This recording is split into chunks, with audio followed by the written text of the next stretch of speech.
Revue des progrès de Relativity Space, Avio a finalement divorcé, revue sur le programme Starship, les astronautes d'Axiom reviennent sur Terre, une autre revue mais cette fois-ci sur PLD Space, et enfin les lancements de la semaine. Bonjour à toutes et à tous, et je suis Christophe Paget, et bienvenue à Espace News pour votre revue spatiale hebdomadaire.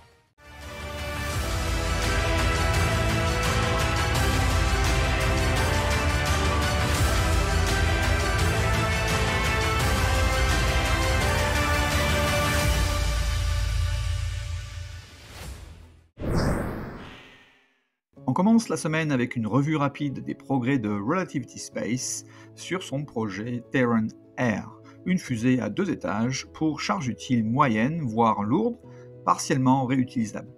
Relativity Space a testé sur son banc d'essai au centre spatial NASA Stennis son moteur Ion Air, en grande partie fabriqué par impression 3D. Le test a duré plusieurs secondes et a testé son système de contrôle vectoriel. La qualification du moteur a atteint la moitié du chemin, un des composants les plus difficiles à concevoir, fabriquer et même tester. Ce jalon renforce l'ambition de Relativity Space d'atteindre le vol inaugural de sa Terran Air en 2026. Le divorce est enfin finalisé. Arianespace n'est plus le fournisseur de lancement de fusées Vega, mais plutôt son fabricant Avio.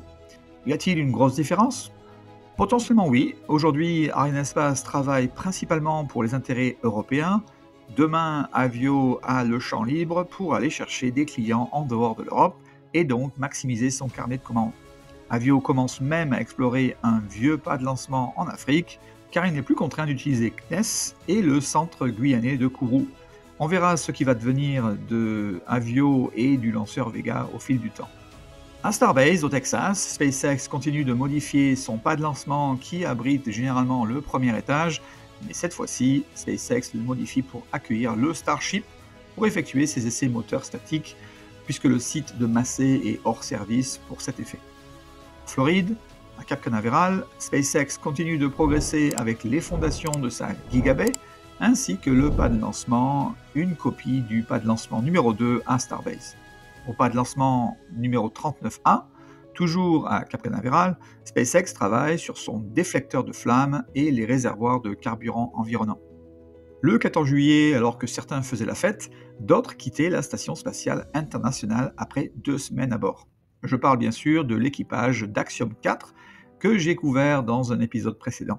La capsule Dragon Grace a quitté la SSC en toute sécurité et a atterri dans l'océan Pacifique le 16 juillet.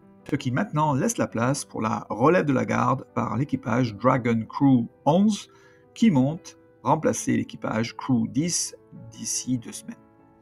Cette semaine, PLD Space, une start-up espagnole, nous a informé sur ses avancements sur la fusée Miura 5. Ils ont conçu toutes les pièces nécessaires et ont fabriqué les prototypes pour effectuer leur qualification et tests. Cela inclut la structure des premiers et deuxième étages. Les coiffes ont été qualifiées, les moteurs ont été testés de façon exhaustive et de nombreux tests ont été conduits tels que les essais en compression, essais de flexion, essais cryogéniques sur les assemblages métalliques et même composites.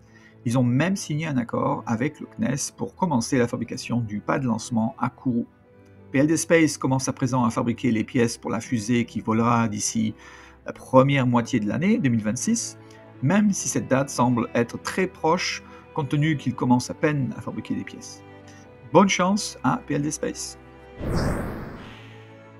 Le 13 juillet, SpaceX a lancé une Falcon 9 depuis la Floride pour sa mission Falcon Draw 1, un satellite israélien de communication de dernière génération en orbite géostationnaire. Le premier étage a volé pour la 13e fois et a atterri sur le drone ship Just Read the Instructions.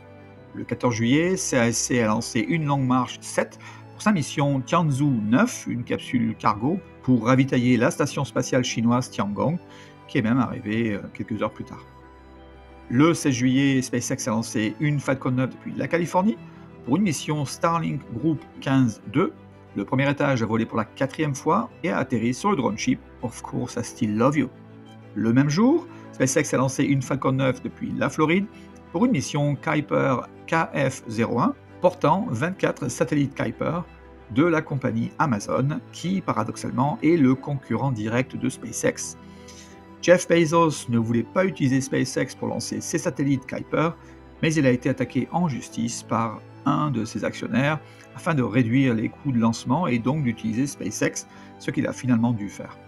Quoi qu'il en soit, le premier étage était tout nouveau et a atterri sur le drone ship A Shotfall of Gravitas. En résumé, du 1er janvier au 17 juillet 2025, 151 fusées ont été lancées avec succès. Sur ce total, 101 provenaient d'une entreprise américaine et 37 de Chine. Je vous quitte cette semaine avec une image prise par le télescope spatial Spitzer d'une scène lumineuse aux confins solitaires de la Voie lactée. Ce phare de couleur citron vert est le résultat d'un écoulement de gaz provenant d'une nouvelle étoile qui entre en collision avec le gaz d'hydrogène qui l'entoure. Son nom à coucher dehors est IRAS 21078 plus 5211, à vos souhaits, à plus de 5300 années-lumière de nous. Merci d'avoir regardé votre chaîne Espace News. À bientôt pour un nouvel épisode de votre actualité spatiale.